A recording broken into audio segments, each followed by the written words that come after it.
Hello my dear students and welcome once again to Zenith Academy Online. Today we are doing a very important poem, Sadness Comes by Donna Ashworth. This is for modern English from the textbook Reflections for ISC class 11th and 12th. So let's begin. Let me tell you how I will explain you the poem. First I'll tell you a brief about the poem. Then each stanza I'll be reading the stanza, then give you the word meanings. Then I will give you the literal explanation of the poem of that stanza, that what does literally word to word it means, and then I will give you the analysis or the interpretation, that what does the poet want to convey basically. So there's a difference between the explanation and analysis. Then I'll give you the literary devices of those lines. Okay, so this way we will keep on doing each stanzas. Okay, so let's begin quickly. So be there till the end of the video because this is very important. Okay, let's begin. Let me tell you about the poem. So Donna Ashworth's Sadness Comes personifies sadness as a polite visitor who often returns. So this poem is personifying sadness, a feeling of sadness, as a polite visitor who keeps on coming to her. The poet uses gentle and reflective tone to suggest that denying sadness only strengthens it. Okay, so the poet wants to say that if you deny the sadness, it will strengthen the sadness, while welcoming it with compassion. If you welcome it with compassion, this will bring peace to you. This poem explores emotional maturity, friendship and self-acceptance. So this will explore emotional maturity, how mature you are emotionally, about friendship and self-acceptance, encouraging the readers to treat emotions with understanding rather than resistance. So this poem encourages readers to treat emotions with understanding rather than resistance. So let's quickly start the poem. Stanza 1. Sadness came to tea last night, as she's often done before. But I didn't let her in this time. I stopped her at the door. So here sadness means grief or sorrow. So the poet is saying sadness came to tea last night. Okay, sadness is sorrow came to tea last night. It came to tea last night signifies that it's a normal or daily it happens. Okay, it is a symbol of normalcy. As she is often done, as she often does or as she frequently does. What frequently does? Sadness keeps on coming to her. Okay. Stopped her at the door means prevented sadness from entering the mind. So now let's talk about the literal explanation. So the poet describes sadness as a frequent visitor who comes uninvited. This time, the speaker decides not to let her in, symbolizing the attempt to resist feeling low. So here it shows when she's not letting her in, it shows that there's an attempt that is made to resist feeling low or feeling sad. The door here represents an emotional barrier against negativity. Here students, please note down these keywords, very important keywords I have used here, very important to gain good marks in exam. So the door represents what? An emotional barrier against negativity or against sadness. So let's see what is the interpretation or analysis. So through this scene, the poet suggests our tendency to shut painful emotions. We as human beings have this first tendency to shut down the painful emotions. So Ashworth highlights how we often suppress sadness rather than confront it. We don't confront it, we just suppress it. However, the act of resistance hints at emotional denial. So here there is an emotional denial, which the poem later shows to be unhelpful. So when we go ahead, we will see that this emotional denial is not helpful in the long run. Let's see the literary devices. Here there is personification because sadness is shown to behave like a guest. Okay. Then there is symbolism. The door is symbolizing emotional defense. Tone. What is the tone of these lines? It is defensive and self-controlled. Imagery. There's an imagery of domestic setting evoked, and this evokes intimacy. Theme is emotional avoidance. So you should know the tone, theme, everything. Let's go to stanza 2. I'm off to meet with friends, I said. Your timing isn't right. I can't allow your atmosphere.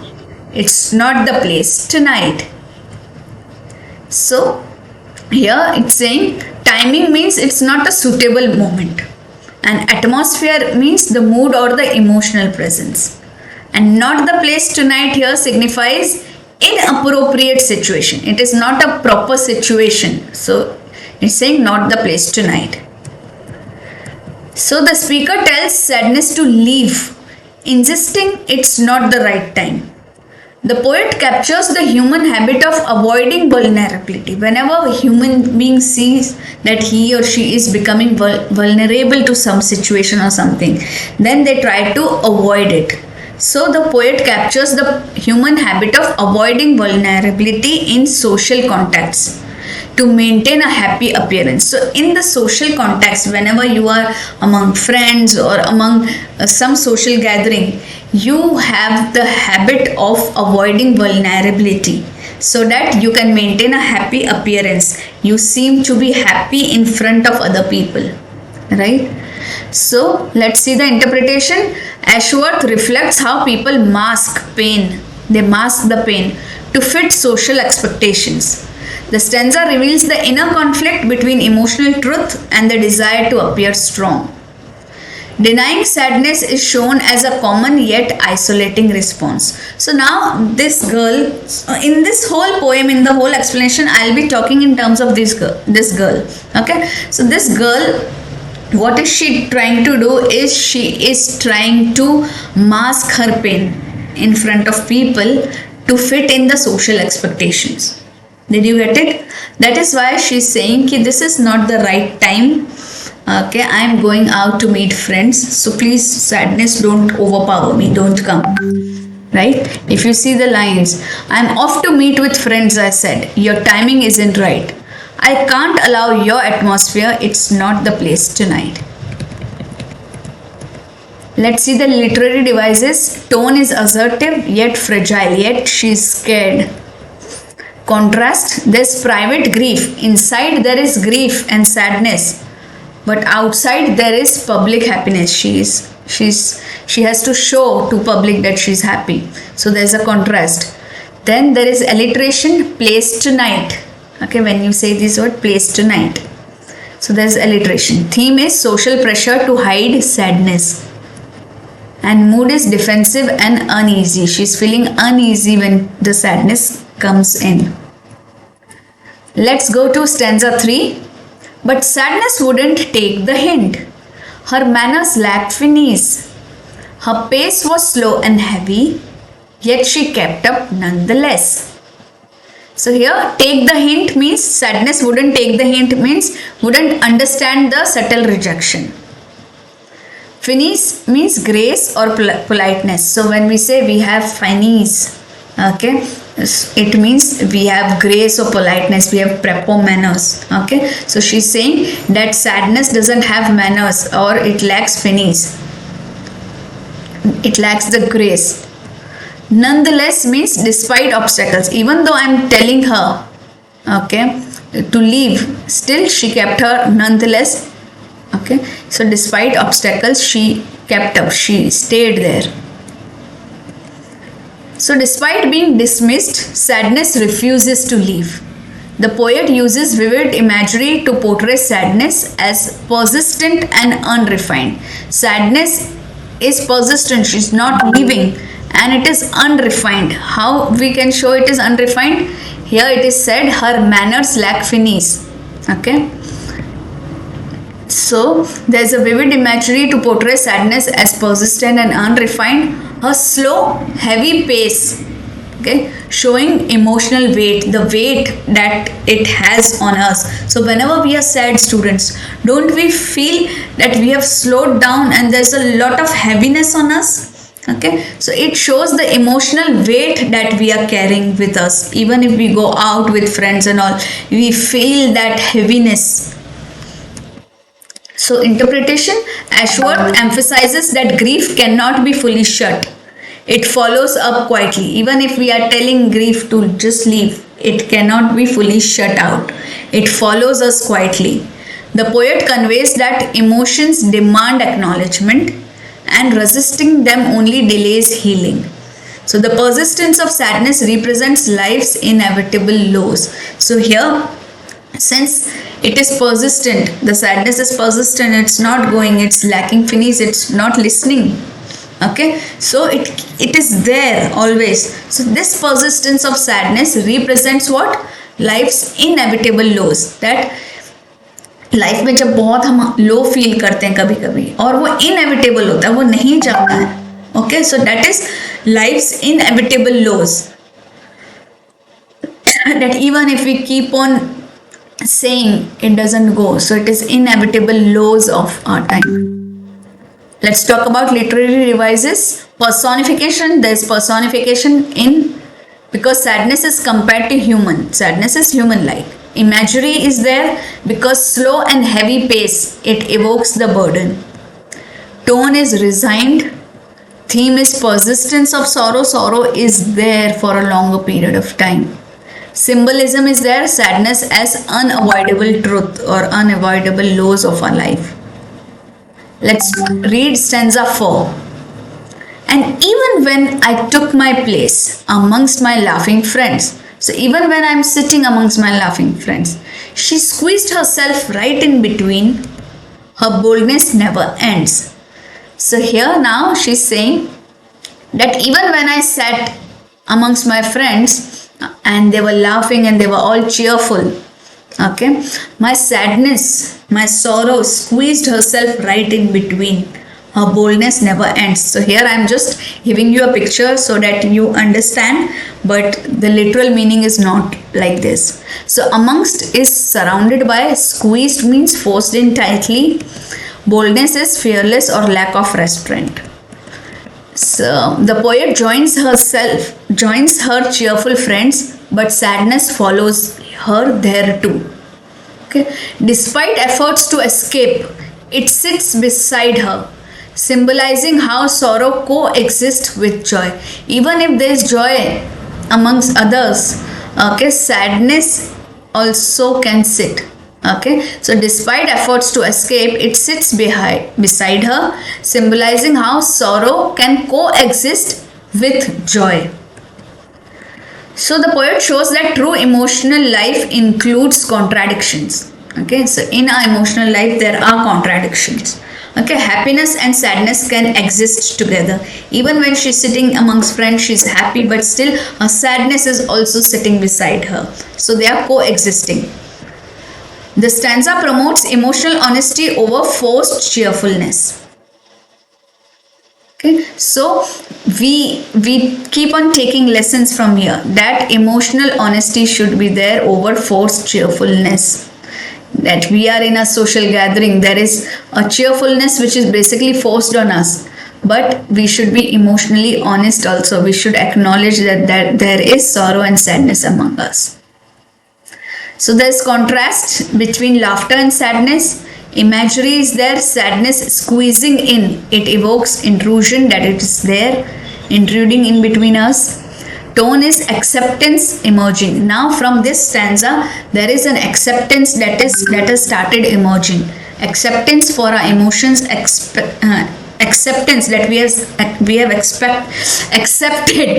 have accepted sorrow in our life as a part of our emotions. So from this stanza onwards there is acceptance emerging.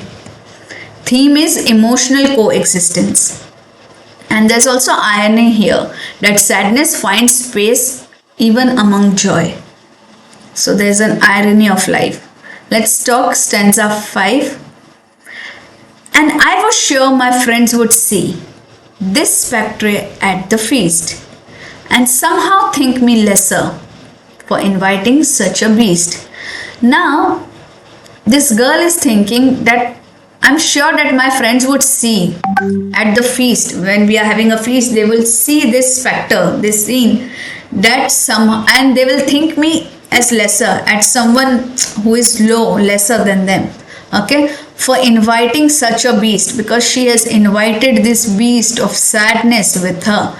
So she is thinking that somehow my friends will think me lesser. So spectre is a ghostly figure. Okay, you can see a ghostly figure behind that sad girl.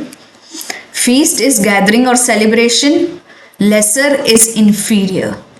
And beast is unwanted creature. Basically, what does beast mean? Beast is a big, humongous creature, a monster like creature. That's a beast. Or a very big creature that can kill is a beast. So what is the exact line by line explanation of this? The speaker fears judgment. Now here she is fearing the judgment. She thinks that her friends will notice her sadness and view her as a weak person. Okay, sadness is now seen as an embarrassing presence, not just a visitor. Now, did you get it? The speaker is fearing the judgment. She's thinking that her friends will notice her sadness and view her as a weak person. So here sadness is seen as an embarrassing presence and not just as a visitor. So what is the interpretation? The poet exposes society's stigma around emotional vulnerability. Ashworth wants readers to see that hiding sadness creates unnecessary shame. Acknowledging it is part of self-acceptance. Students, please note this down. This is really, really important. Okay, this is really important. Especially these words. Okay, she wants the readers to see that hiding sadness creates unnecessary shame, and acknowledging it is part of self-acceptance. What does this scene show? This scene exposes the society's stigma around emotional vulnerability. They think that if someone is sad, okay, there is a common notion in the society that if someone is sad or if someone is having some pain or sorrow, okay, it means they are vulnerable. We can, do anything with them.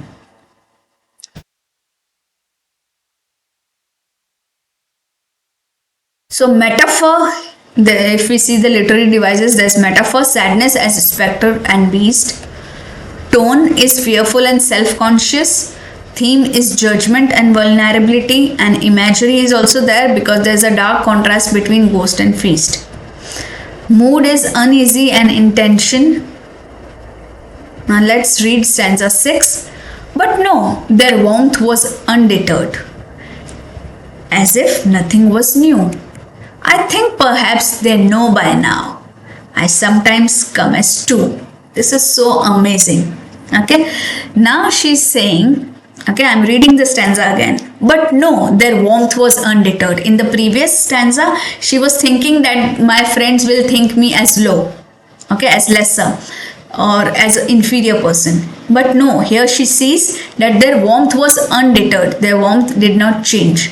As if nothing was new, as if there's nothing new that she is sad. Okay, I think perhaps they know by now.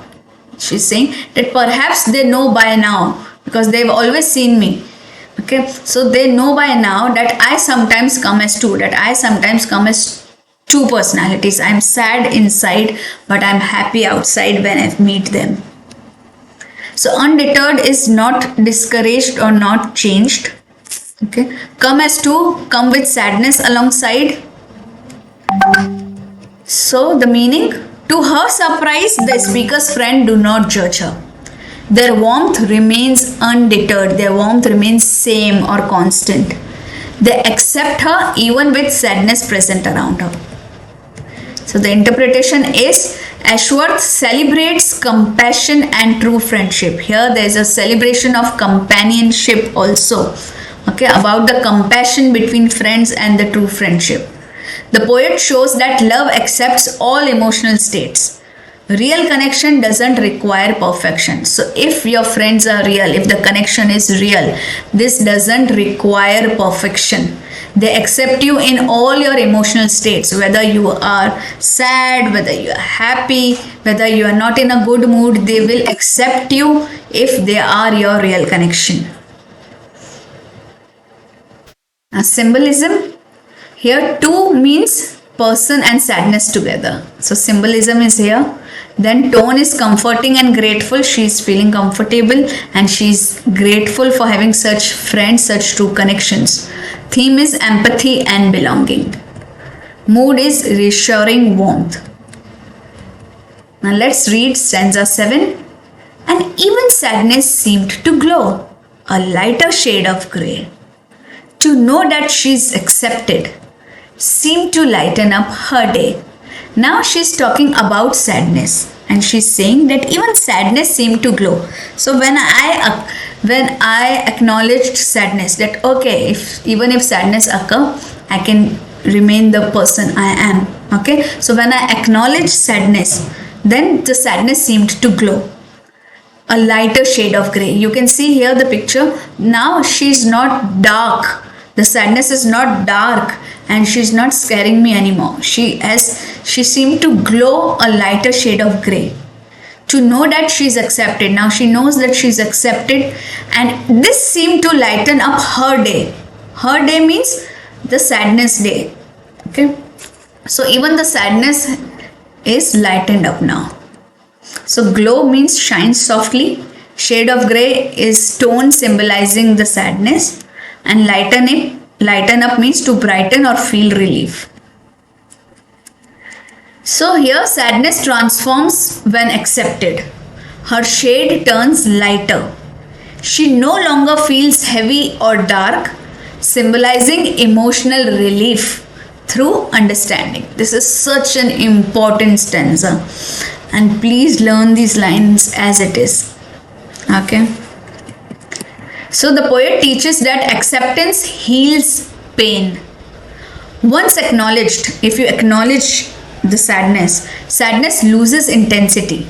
The sadness loses its intensity. Ashworth conveys that embracing vulnerability brings peace. Okay, so you should embrace your vulnerability and it will only bring peace to you. Even if there's something that has happened, students, okay, which has made you sad, okay, you acknowledge it, that okay, it has happened, but this will not change my life. It has happened, it's okay. So if you accept it and you don't deny it, कि नहीं, this cannot happen with me, okay, you accept it, okay, it has happened and I will do something good. That is what you should be doing. You should acknowledge it. So if you acknowledge sadness, it loses intensity. Okay. So here there is imagery, lighter shade of grey means healing. It is showing healing. Tone is gentle and hopeful. Theme is transformation through compassion. That if you show compassion to even sadness, there is a transformation in sadness itself. There is personification because sadness feels happiness. The sadness is compared to a person. Let's see the stanza 8. So let your sad accompany you. Don't think her hard to bear. No need to face her all alone. Just pull an extra chair. So accompany means to go along with. So let your sad accompany you. Let it come with you. Okay, don't think her hard to bear. Okay, don't think that she's very hard to bear. And also there's no need to face her alone. You can just pull an extra chair, means you can talk about this to someone, okay, like your friend, like your parents. Okay, so just pull an extra chair means bring someone in confidence, tell someone about your sadness. Hard to bear is difficult to handle, and pull an extra chair means make space and accept it. Okay, so pull an extra chair has two meanings here. You can either tell it to your friend and no need to face the sadness alone, or pull an extra chair here can also mean that you keep the chair and make the sadness sit. Okay, make space for it. It means accept it. So the poet concludes with advice: accept sadness as a part of life. Instead of fighting it, offer space for it. A sign of emotional maturity. So here there is a sign of emotional maturity. So Ashworth's closing lines convey her core message. This is the core message. Strength lies in acceptance. This is the core message of this poem, my dear students, that strength lies in acceptance. Okay, please learn this. Strength lies in acceptance. So she encourages readers to live with all the emotions peacefully, fostering resilience and self-understanding. So there is an extended metaphor here. Sadness as guest throughout. Tone is wise and consoling. Theme is emotional balance and acceptance.